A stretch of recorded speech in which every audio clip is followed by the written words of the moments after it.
स्वानां वन्दे तद्गुणलब्धये वन्दे तद्गुणलब्धये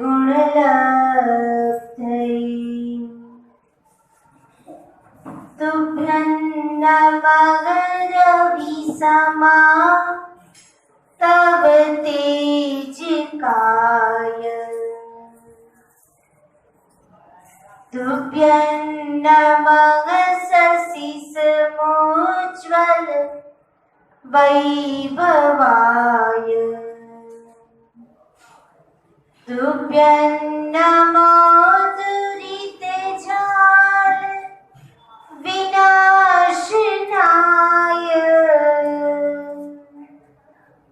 तुभ्यं नमो गुरुविराग शिवप्रदाय तुभ्यं नमो गुरुविराग शिवप्रदाय। जय बोले अनंतानंद स्थित परमेष्ठी भगवान की जय। जय बोले दयाली देव श्री गजाराट आदिनाथ भगवान की जय। मूल नायक श्री गजाराट चंद्र प्रभु भगवान की जय। एक गजाराट श्री विघ्नहर पार्श्वनाथ भगवान की जय। द्वादशांग चिन्हवाणी माता की जय। परम पूज्य आचार्य भगवान श्री विमल सागर जी महाराज की जय। परम पूज्य तपस्वी सम्राट श्री सन्मति सागर जी महाराज की जय। परम पूज्य गणाचार्य गुरुदेव श्री विराट सागर जी महाराज की जय। अहिंसामय विश्व धर्म की जय। परम पूजनीय छोटका श्री ईश्वर विस्मृता श्री विगम्या श्री माता जी की जय। आज चतुर्दशी है, नया नहीं पढ़ेंगे, पुराना पूछेंगे। हालांकि कब तक कहाँ तक याद है, ध्यान को आगे समझने का प्रयत्न करते हैं। कल अपन ने धन्य त्रयोदशी, ध्यान त्रयोदशी अथवा धन त्रयोदशी के बारे में समझा था। तीनों ही एक ही बात है, धन्य त्रयोदशी बोलो, धन त्रयोदशी बोलो या ध्यान त्रयोदशी बोलो। अभी आज भगवान योग निरोध में, ध्यान में, शुक्ल ध्यान में मग्न है।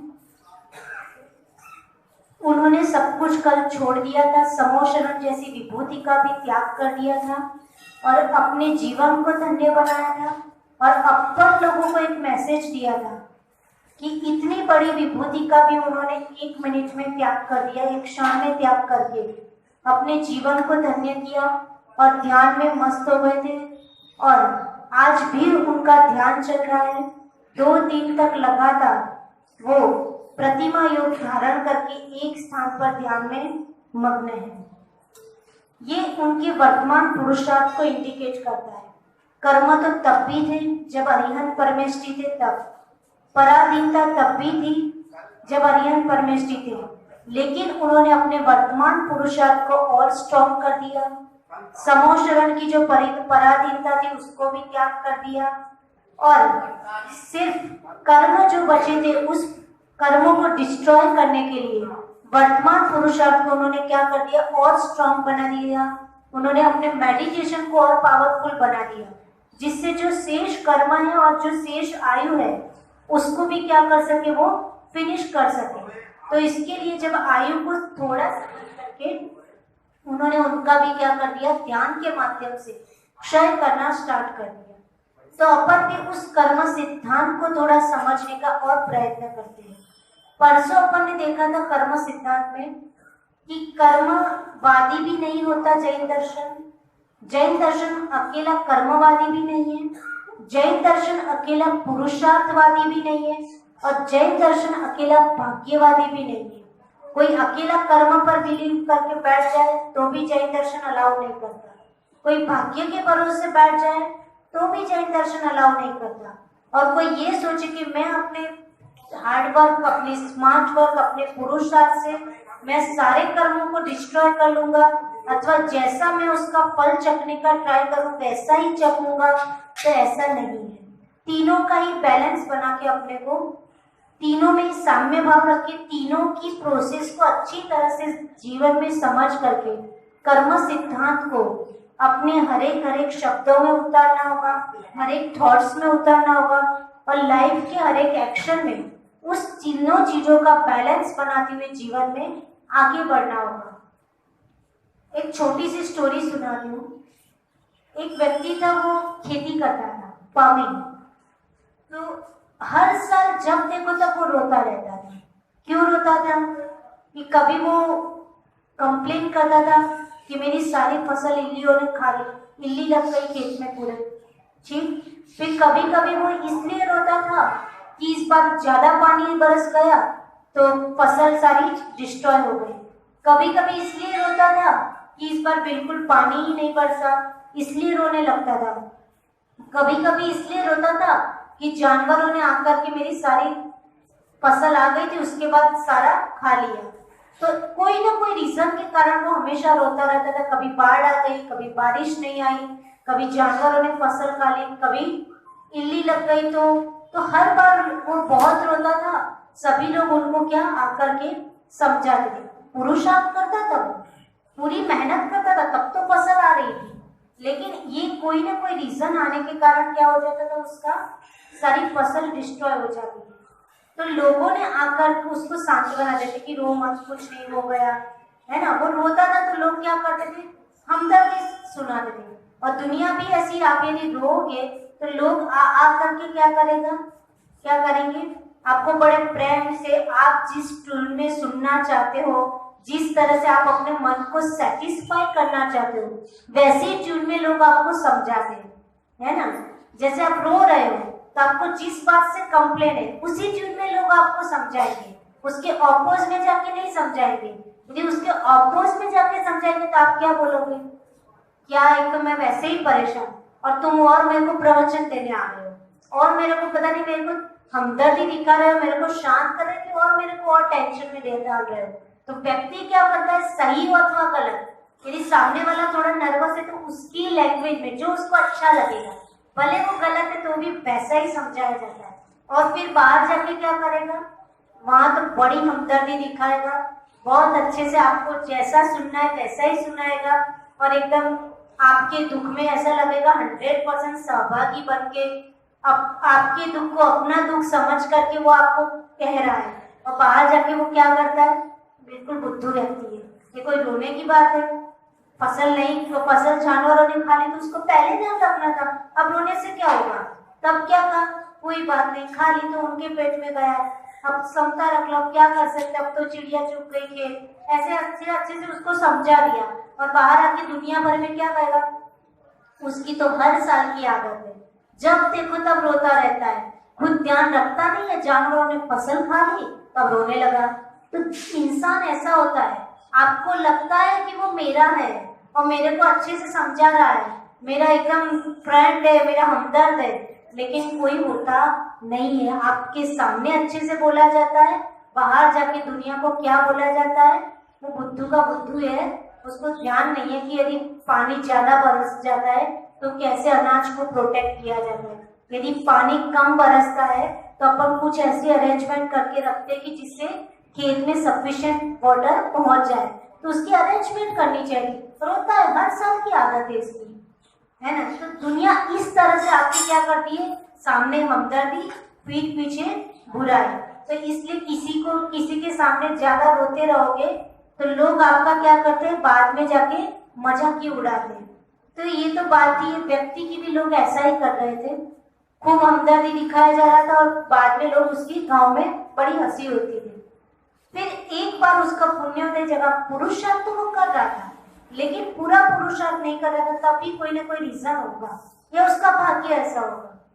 एक बार क्या हुआ, बारिश भी सफिशिएंट हुई, बाढ़ भी नहीं आई और उसने थोड़ा ध्यान रखा था, अच्छा पुरुषार्थ किया था, पहले से अरेंजमेंट करके रखी थी तो इल्लियां भी नहीं लगी उसके खेत में, और थोड़ा और उसने प्रोटेक्शन करके रखा था, बाड़ बना के रखी होगी तो उसके कारण कोई जानवर भी आके उसकी फसल को डिस्ट्रॉय नहीं किए। सब कुछ प्रॉपर था, एकदम 100%, बहुत अच्छी उसकी फसल आई। तो गांव के लोगों ने बोला कि चलो इस बार तो इसको कई सालों के बाद सक्सेस मिली कि उसकी कोई भी खराब रीजन उसके सामने नहीं आया। तो भी थोड़ी देर में वो वैसे ही हर बार की तरह जैसे एवरी ईयर जैसे वो चिल्ला के रोता था वैसे उसकी आवाज सबको सुनने मिल गई। तो सब लोगों को सोचा कि इस बार क्या हुआ, इस बार तो बढ़िया फसल आई है, कोई भी दिक्कत नहीं है, व्हाई इज क्राइंग, क्यों रो रहा है वो। तो सबने सोचा क्या बात है, चलो जाके उसको पूछता है अब कौन सी कमी रह गई। तो सब लोग उसके पास आए। तो गाँव में ऐसा ही होता है, सिटी में तुम चिल्लाते रहो तुम्हारा बाजू वाला भी सुनने वाला नहीं है ना। तो गांव में कोई बात हो जाती है तो बात तो इतनी होती है तो गांव भर में एकदम ऐसे फैलती है और इतना मसाला लगा के फैलती है कि कोई दुख दर्द होता है तो जल्दी आ भी जाते हैं और सिटी में कोई मतलब नहीं रहता। और कोई बात में कोई दम नहीं होता तो फैल जाके वो बड़ी भी बात बन जाती है। तो हर एक चीज के प्लस माइनस पॉइंट होते हैं। तो उस व्यक्ति के पास फिर लोग हमदर्दी दिखाने आते हैं, भाई यार इस बार क्या बात है, इस बार तो 100% फसल ओके है, फिर क्यों रो रहे हो। तो उसने बोला क्या करूं, इस बार फसल तो अच्छी आ गई, मेरा पेट तो अच्छे से बढ़ जाएगा, मुझे आमदनी भी अच्छी हो गई, लेकिन मेरे जानवरों का क्या होगा। हर बार फसल थोड़ी बहुत सड़ जाती थी है ना, तो सड़ी फसल में ये जानवरों को खिला देता था, अब ये जानवर क्या खाएंगे, इस बार तो फसल ही नहीं सड़ी है। तो क्या हुआ, सब कुछ ओके था फिर भी रोए जा रहा है, क्यों। अब ये जानवर क्या था कि फसल सड़ी नहीं है, हर बार फसल सड़ जाती थी तो रोता था। तो फिर लोगों ने बोला इसका कोई सॉल्यूशन नहीं है। दैट मीन्स कभी कभी ये अपन उस व्यक्ति पर हंस लिया लेकिन अपनी लाइफ में भी अपन ऐसी गलतियां करते हैं। कभी कभी प्रॉब्लम कुछ भी नहीं होती है, कर्म बहुत प्रॉपर थे उसके, उस समय उसके कर्म बहुत प्रॉपर थे, इसलिए उसको सारा सब कुछ उसको जैसा चाहिए था वैसा मिल गया। कोई आर्ग्यूमेंट नहीं थी, कोई कंप्लेंट नहीं थी किसी से, सब कुछ अच्छा मिलने के बाद भी सुख के कर्म में थे, फिर भी व्यक्ति ने उसमें से क्या फाइंड आउट किया, दुख का रीजन फाइंड आउट किया। तो कर्म ने तो आपके लिए सब कुछ सही अरेंजमेंट किया था, लेकिन आपने उसमें से क्या फाइंड आउट किया, दुख फाइंड आउट किया। तो फिर कौन क्या करेगा। तो इसलिए ये एग्जाम्पल अपने को ये समझा रहा है कि कभी कभी कर्म हमारे लिए सब कुछ अपने को जीतना जरूरी है जीवन में, जैसा चाहिए था वैसा वैसा सब कुछ दे देता है, लेकिन हम दूसरों का देख देख करके अथवा इतने वर्षों से हमारी थॉट पैटर्न ही ऐसी बन गई है, हमारा सोचने का तरीका ही ऐसा बन गया है कि हम सबसे अच्छी चीजों में भी क्या देख लेंगे, उसमें से बुराई देख लेंगे कि ये बुराई है, ये सही नहीं, ये मेरे साथ अच्छा नहीं हुआ। हमारा फोकस अच्छे की ओर नहीं जा पाता है, जो हमारे अच्छे कर्मों का आउटपुट मिला है वह हम कभी नहीं देख पाते, और उसमें जो थोड़ा लॉस हुआ है उसको ही पकड़ के फिर रोना शुरू कर देते हैं। तो मुश्किल से तो अच्छे कर्म उदय में आए थे उस किसान के, और उसके बाद भी उसने फिर रोना स्टार्ट कर दिया, तो भविष्य के लिए उसने क्या, फिर नेगेटिव कर्मों को उसने इन्वाइट्स कर लिया। तो ऐसा अपने जीवन में होता है, कर्म अच्छे होते हैं, सब कुछ पॉजिटिव होता है, लेकिन हम उसमें भी दुख के रीजन ढूंढ के बिना मतलब की पीएचडी कर करके क्या कर लेते, वो दुखों को निकालते हैं उसमें से, और फिर उसका गाना फिर स्टार्ट कर देते, फिर नेगेटिव थॉट्स, नेगेटिव कर्म थॉट्स करके, नेगेटिव फीलिंग करके हम फ्यूचर के लिए क्या कर लेते हैं, नेगेटिव कर्मों को नॉन स्टॉप इन्वाइट करते जाते हैं। तो हम अपने जीवन में कॉन्शियसली अवेयर रहे, वो किसान का एग्जाम्पल से हम अपने जीवन में अवेयर रहे, ठीक है, अपनी लाइफ जीने के लिए सफिशिएंट है, अपन बहुत हैप्पी है, जैसे मिले सब ठीक है, वैसा सोच के हम खुश भी रह सकते हैं, लेकिन हम हमेशा दुखी रहे तो फिर वो हमारी गलती है। तो कहने का मतलब है कर्म अच्छे होने के बाद भी दुख हम फाइंड आउट करते हैं, और दूसरी बात, कर्म अपना फल दे उसके एक क्षण पहले तक हमारा इतना पावर होता है कि हम उस कर्म को चेंज कर सकते हैं। जैसे आपने कई सारी सिस्टम्स देखी होगी कि जैसे गीजर होता है, नीचे गीजर का नल लगा होता है, एक साइड ठंडा पानी आता है, एक साइड गर्म पानी आता है, ठीक है ना। अब आपको कौन सा वाला खोलना है, कॉक बोलते हैं उसको, कौन सा वाला कॉक खोलना है, ठंडा वाला कि गर्म वाला, किसके हाथ में होता है, अपने हाथ में। पर गलती से अपन कभी कभी दूसरे मूड में, दिमाग कहीं और है, अथवा नहाने चले गए, अपन ने खोलना था, ठंडी की सीजन है, लेकिन इतने 4 महीने की गर्मी की सीजन से हमको ये वाला कॉक खोलने की आदत है, ठंडा वाला, शावर वाला, ठीक है ना। लेकिन अब ठंडी की सीजन आ गई, हमने गलती से कौन सा वाला, प्रैक्टिस के कारण कौन सा वाला कॉक खोल दिया, वही जहां से शावर से जहां ठंडा पानी आ रहा था कोई कॉक खोल दिया। लेकिन खुलते ही तुरंत पानी नहीं आता, उसके बीच में भी थोड़ा सा डिफरेंस होता है, तो किसके हाथ में उसको बंद करना। अब जरूरी है कि वो खोल दिया तो वही ठंडे पानी से ठंडी में नहाते रहे, जरूरी है क्या, नहीं है ना। उसको हम क्या कर सकते हैं, तुरंत बंद कर सकते हैं, तुरंत अलर्ट होके तुरंत हम उसको बंद करके ये वाला भी चालू कर सकते हैं। ऐसी कोई मजबूरी नहीं होती कि कोई अब ऑन कर दिया तो कोई शावर से हम ठंडे पानी से नहाएंगे, हम वो गीजर वाले पानी से भी, गर्म पानी से भी नहा सकते हैं। तो व्यक्ति के हाथ में कि कर्म उदय में आए उसके एक क्षण पहले तक उस कर्म को क्या कर सकता है, चेंज कर सकता है, उस कर्म को क्या कर सकता है, बदल सकता है, उस कर्म के रस को क्या कर सकता है, बदल सकता है, उसका जो टेस्ट है उसको क्या कर सकता है, चेंज कर सकता है। ये सब कुछ करके वो कर्म के फल को क्या भोग सकता है। उसका इतना कमांड है, यदि वो कॉन्शियसली अवेयर है कि हर एक कर्म करे तो इसका इतना कमांड है कि वो कर्म को चेंज कर सकता है। जैसे आपने कॉक चेंज कर दिया, ठीक, उसके टेस्ट को चेंज कर सकता है ना, उसके रस को चेंज कर सकता है। जैसे वो कूल वाटर था, हॉट वाटर था, आपने उसका चेंज किया कि नहीं उसके, तो उस तरह से आप सब कुछ चेंज कर सकते हो। लेकिन कौन कर सकता है, जो कॉन्शियसली अवेयर है कि कर्म तो नॉन स्टॉप आते हैं, नॉन स्टॉप कर्म करते हैं, कर्म के फल को भोगते हैं, नए पूर्व के लिए अपन कर्म संचित करते हैं, और उस समय अपने परिणाम कर करके उस समय अपन को कर्म के फल को भोगने की जो पोटेंशियलिटी होती है उसको कम और बढ़ सब कुछ हम ही कर रहे हैं नॉन स्टॉप, राइट। लेकिन ये सब कुछ इतना ऑटोमेटिकली हो गया है कि उसके लिए अपन अवेयरनेस नहीं है। तो ये कहा जाता है संक्रमण, जो अपने यहाँ लैंग्वेज, अपने जैन दर्शन में शब्द आता है संक्रमण, कि एक क्षण पूर्व तक पूरा कमांड मेरा है कि उसके टेस्ट को चेंज करूं, उसके रस को चेंज करूं, उसको कर्म को ही चेंज कर दूं, और उसके बाद उसके फल को भोगूंगा। तो मेरे क्या हो जाएगी, कर्म जैसा था वैसा हमको पूरा नहीं भोगना पड़ेगा।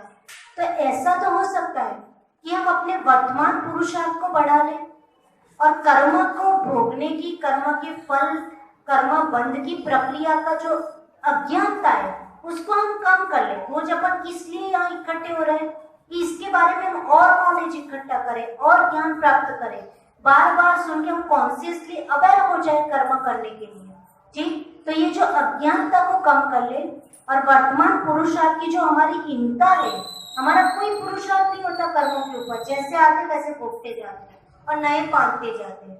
तो हम वर्तमान पुरुषार्थ की हीनता को कम कर ले, अज्ञानता को कम कर ले। तो मोह और आसक्ति जो सबसे पहला फर्स्ट पार्टनर था, मैंने 3 पार्टनर बता दिए, मोह और आसक्ति फर्स्ट पार्टनर था, वो मेरे कंट्रोल में नहीं है। लेकिन पुरुषार्थ मेरे कंट्रोल में, अज्ञानता दूर करने वो थर्ड पार्टनर मेरे कंट्रोल में। तो मैं सेकंड और थर्ड को और यूज करके मैं मोह और आसक्ति को बिल्कुल डाउन कर सकता हूँ। मोह और आसक्ति की मजाज नहीं है कि वो आके 100% मुझे वैसा का वैसा फल चखा के जा सकता है, ठीक।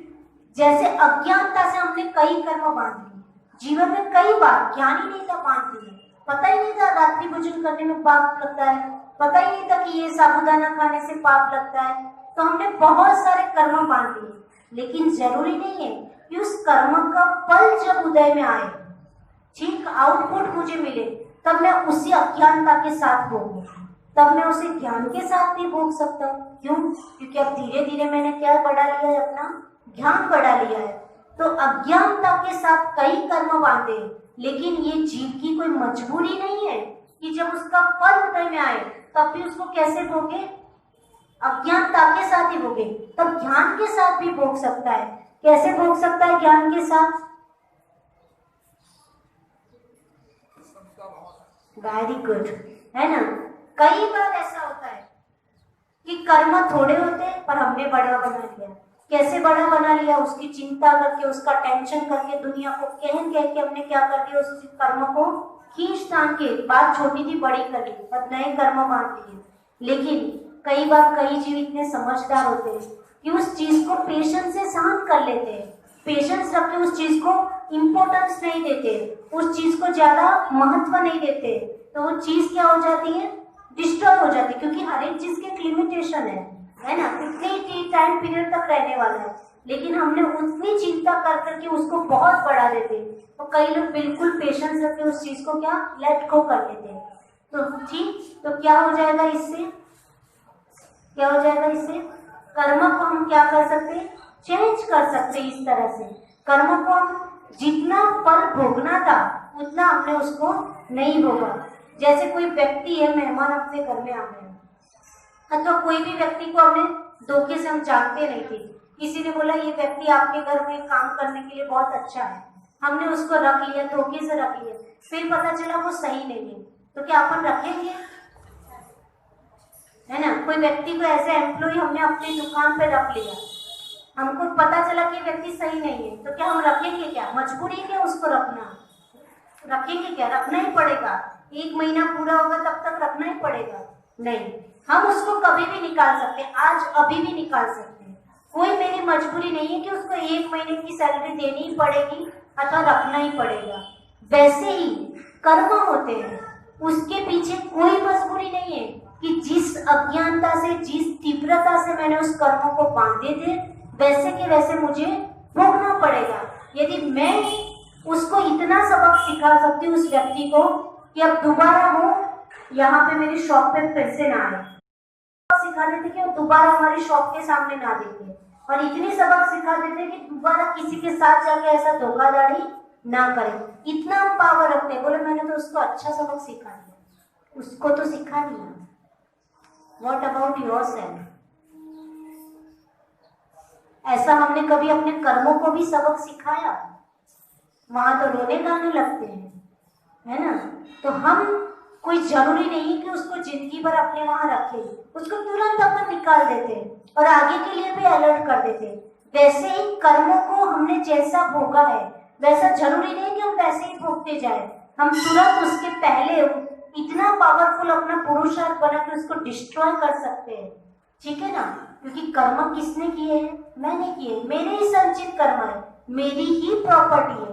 जो प्रॉपर्टी आपकी होती है, कोई जमीन आपकी है सपोज नगर, तो आपका राइट है कि उसमें मंदिर बनवाना है, उसमें शॉप बनवाना है, उसमें गार्डन बनवाना है कि नया घर बनवाना है, आपकी मर्जी है। वैसे ही कर्म आपके, अब उसके साथ कैसा ढंग से आपको किस तरह से करना है वो किसका काम है? आपका। ये बार बार अलग अलग एग्जाम्पल से इसीलिए कहा जाता है जिससे व्यक्ति वर्तमान पुरुषार्थ करने के लिए बहुत स्ट्रॉन्ग हो जाएगा। जो अपनी हैबिट ही नहीं है पुरुषार्थ करने की, बिल्कुल नील है अपनी हैबिट, तो वो क्या हो जाएगी? स्ट्रॉन्ग होने लगेगी।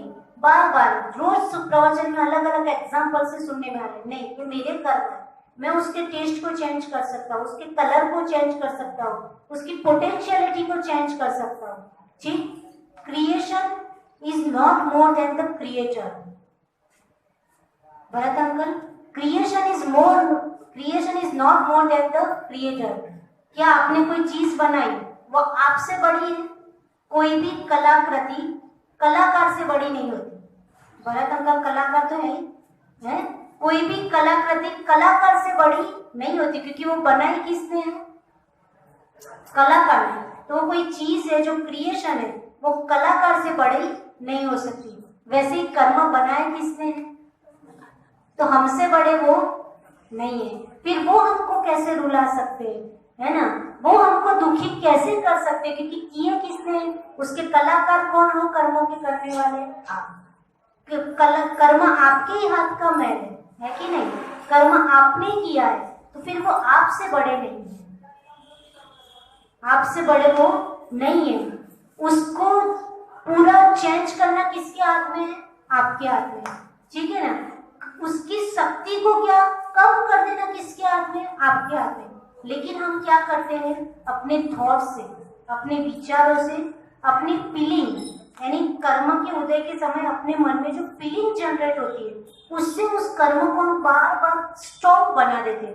विचार कर करके, फील कर करके हम क्या कर देते हैं? उस कर्म को और स्ट्रॉन्ग बनाते जाते हैं और फ्यूचर के लिए नए और कर्म इनवाइट कर लेते, तो हमको कहाँ कंट्रोल करना होगा? सबसे पहले थॉट्स को, अपनी फीलिंग्स को, क्योंकि जैसे ये बहुत बड़ी सिस्टम है, अपनी लाइफ में जितना भी काम हो रहा है उसके पीछे 4 चीजें काम करती हैं। फर्स्ट थॉट, आपके विचार। जैसे ही थॉट आता है तुरंत ही आपको वैसी फीलिंग जनरेट होती है। जैसे आपको कोई मन में अच्छा थॉट आ गया तो आपका मन कैसा फील करेगा? अच्छा करेगा। और बैठे बैठे मंदिर में ही बैठे हैं पर कोई पुरानी कोई खराब बात याद आ गई, कोई खराब इंसिडेंट याद आ गया, तो तुरंत आपका मन कैसा फील करेगा? खराब फील करेगा। तो जैसा थॉट होगा वैसी आपकी फीलिंग जनरेट होगी। ऐसा तो नहीं बुरा थॉट आया और अच्छी फीलिंग जनरेट हुई। कोई किसी की डेथ हुई थी कभी, वो थॉट अचानक फिर से याद आ गया और अपने मन खुश हुआ, ऐसा कभी नहीं हो सकता। जैसा थॉट वैसा आपको फील होता है, और जैसे थॉट और फील होता है वैसे वैसे आपके कर्म क्या हो जाते हैं? स्ट्रॉन्ग हो जाते हैं, क्योंकि थॉट और फीलिंग के अकॉर्डिंग आपके वर्ड्स निकलते हैं। आपके वर्ड्स ऑटोमेटिकली नहीं निकलते। जैसे कभी कोई बात होती है, किसी से कुछ बोलने में आ गया, वो क्या बोलते हैं? अरे वो मेरी जीभ स्लिप हो गई, अरे वो तो ऐसे ही शब्द स्लिप हो गए थे, ऐसे ही निकल गए थे मेरे मुंह से, मेरे ऐसे भाव नहीं थे। ये गलत सेंटेंस है। विदाउट भाव, विदाउट थॉट आपके मुंह से कोई चीज स्लिप हो सकती नहीं है। वो आप अवेयर नहीं हो उस चीज के लिए, इसलिए हो गई। थॉट्स आने के बाद फीलिंग आती है, फीलिंग आने के बाद शब्द निकलते हैं, और शब्द निकलने के बाद ही आपकी बॉडी उसके अकॉर्डिंग एक्शन लेती है। ये चीज 4 प्रोसेस हमेशा होती है। यदि मैं ये शास्त्र यहाँ से उठा के यहाँ से भी रख रही, उसके पीछे भी 4 चीजें काम करिए। पहले मैंने विचार किया होगा कि ये शास्त्र यहाँ प्रॉपर नहीं है, उसको यहाँ होना चाहिए, फिर ऐसी फीलिंग जनरेट की होगी, फिर मैंने क्या अपना पुरुषार्थ जागृत करके उसको यहाँ से यहाँ रखा। तो ये काम तो हमेशा होता है। फिर अपन ये नहीं कह सकते कि वो तो मैंने गलती से बोल दिया। गलती से कुछ भी नहीं बोलता, वो तो हम क्या कर रहे हैं बाद में अपनी गलती को साफ करने के लिए पुताई करते हो ना, वो चूना लगा रहे वहां, ठीक है। बाकी हर एक चीज थॉट्स, फीलिंग, वर्ड्स और एक्शन, ये हमेशा 4 चीज याद रख लेना, उसके अकॉर्डिंग ही होती है। लेकिन फिर भी कभी कभी गलती से कैसे निकल जाता है? जब हम अपने थॉट्स पे कमांड धीरा कर देते, हम जितना सोचना चाहिए क्या सोचे उसके लिए हम अवेयर नहीं होते, फिर क्या हो जाता है? कुछ भी निकलता रहता है और कुछ भी बॉडी से होता रहता है, और फिर बहुत सारे प्रॉब्लम्स और नए कर्म हमारे क्या हो जाते हैं? आने लगते हैं। तो यही बात कि ये सारा कमांड, उसकी पोटेंशियलिटी को भी हम क्या कर सकते हैं? कम कर सकते हैं। तो ये कर्म सिद्धांत को हमको धीरे धीरे आगे और समझना होगा। एक एग्जांपल बता दूं आपको। एक व्यक्ति था, उसका बिजनेस था जंजीर बनाने का। जंजीर यानी जो कैदी लोग होते हैं उनको जो सांकल क्या बोलते हैं लोग, जंजीर पहने जाती है। तो उसकी कंपनी थी और उसका मार्का लगता था, और पूरी दुनिया में वो इतनी फेमस थी उसकी कंपनी कि इस मार्का लगा हुआ जो कंपनी है, इस कंपनी का जो मार्का है, लोगो लगा हुआ है, उसकी जंजीर को दुनिया में कोई भी कैदी नहीं तोड़ सकता। इतना खतरनाक वो जंजीर वो बनाता था कि उसके लॉक को कोई भी कैदी उसको ब्रेक नहीं कर सकता। ऐसी बड़े फेमस उसकी जंजीर थी। एक बार कोई कर्म के उदय से जो कंपनी का बॉस था उसको पुलिस ने पकड़ लिया, और वही पुलिस ने पकड़ करके क्या कर लिया? वो जंजीर उसको पहना दी। तो वो तो हंसे जा रहा है, जोर जोर से हंसे जा रहा है। तो सब लोगों को बड़ा आश्चर्य लगा, कैसा व्यक्ति है? एक तो पुलिस ने पकड़ लिया, जंजीर पहना दी, तब भी एक खुश है।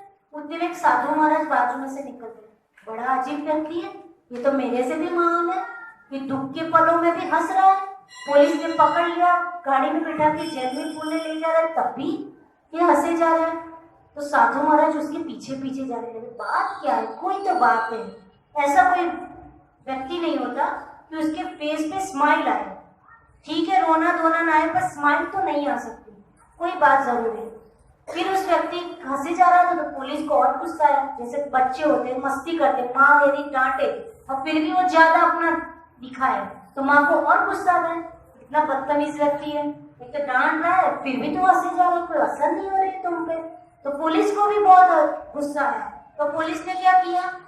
और मारना स्टार्ट किया, और उसको क्या डंडे से मारना स्टार्ट किया। तो भी वो हंसे जा रहा था। तो लोगों को और लगा कैसा व्यक्ति डंडे पड़ रहा है तब भी हंस रहा है। तो धीरे से फिर उसको डंडे मार के पुलिस ने जेल में उसको बंद कर दिया। तो फिर धीरे से वो साधु महाराज उनके पास पहुंचे और पूछा, कोई तो बात है, तुम हंस क्यों रहे हो? तुमको डंडे तक लग गए, जेल में भी तुमको पूर दिया और जंजीर भी लगा दी, तब भी हंसे जा रहे हो। तो उसने बोला, बस ये पुलिस लोग और आप लोग थोड़ा 2 मिनट बाजू में हो जाओ, मैं आराम से बाहर निकल जाऊंगा। तो बोले क्यों, तुम तो जंजीरों से बंधे हुए। बोले आपको पता नहीं है, ये जंजीर और बोले ये तो उस कंपनी की जंजीर है जिसको कोई नहीं तोड़ सकता, इतनी फेमस है।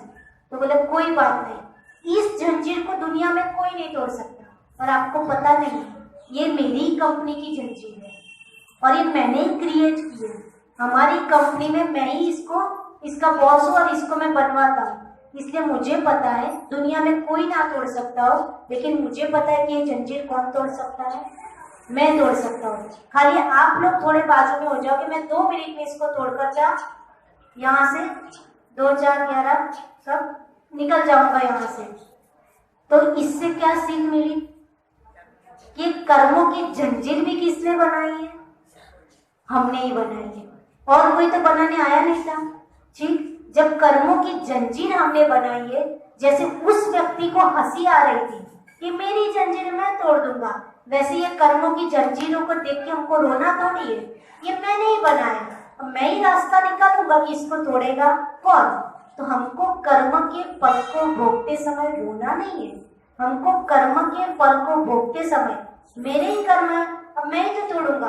दुनिया का और कोई भी व्यक्ति, mummy papa parents family member friends आपकी है, और उसको खोलने की चाबी किसके पास है?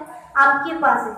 लेकिन हमको वो चाबी कहाँ चली गई है उसका ज्ञान नहीं है, और वो चाबी को कैसे चलाया जाता है उसका ज्ञान नहीं है। ठीक है, अथवा हम चलाना चाहते ही नहीं है, आलसी है, प्रमादी है, इसलिए रोए जा रहे हैं। तो बस हमको उसका ज्ञान बढ़ाना है, कैसे उस चाबी को चला के हमको सारी जंजीरों का लॉक तोड़ना है, और उस चलाने के लिए क्या करना है? पुरुषार्थ करना है। तो हम अपनी सारी कर्मों की जंजीरों को तोड़ करके, क्योंकि मेरी क्रिएशन है ना, तो मैं उसको हंसते हंसते सारी कर्मों की जंजीरों को तोड़ करके एक दिन क्या प्राप्त कर सकता हूँ? मोक्ष प्राप्त कर सकता हूँ। समझ में आ रहा है?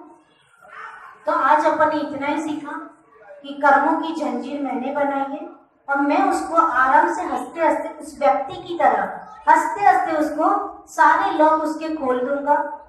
कर्म उदय में आए उसके एक क्षण पूर्व तक टोटली कमांड किसका है? मेरा है।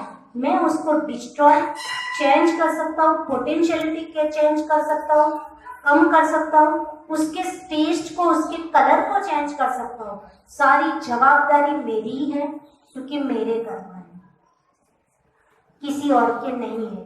और सारी जवाबदारी जब मेरी है तो मुझे डेफिनेटली रोज अपने पर प्रैक्टिस करके उस ज्ञान को बढ़ाना होगा, और घर जाके यहाँ से ज्ञान प्राप्त किया, भगवान से शक्ति मिली, यहाँ पर गुरु का आशीर्वाद मिला, और यहाँ ज्ञान प्राप्त किया, और घर जाके क्या करना है? उस ज्ञान को अपनी लाइफ में अप्लाई करना है। जहाँ जहाँ ऐसे रीजन नॉन स्टॉप बनते रहते हैं, हर जगह मुझे इस ज्ञान को क्या अप्लाई करना है, और जैसा कर्म उदय में आएगा वैसा हम 100% तो भोगेंगे नहीं, उसकी पोटेंशियलिटी को हम अपने पुरुषार्थ से क्या कर लेंगे? कम कर लेंगे। ये प्रैक्टिस कोई घर जाकर करता है क्या?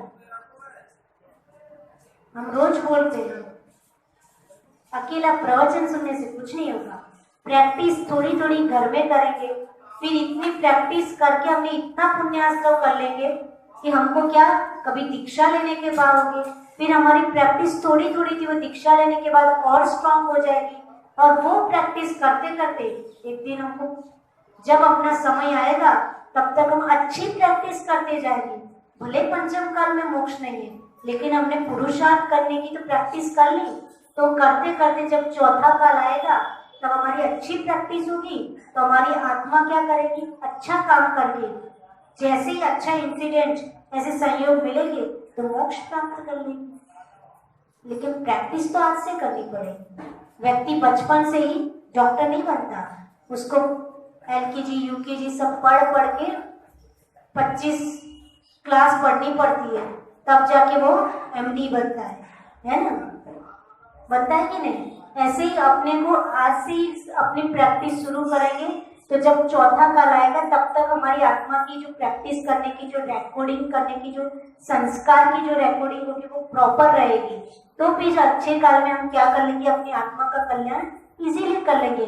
और अभी से ही हमने रिकॉर्डिंग खराब कर दी तो जब वहां पे अच्छा काल आएगा तब हमारी रिकॉर्डिंग ही खराब है, फिर आ जाओ 5th काल में, फिर आ जाओ 6th काल में।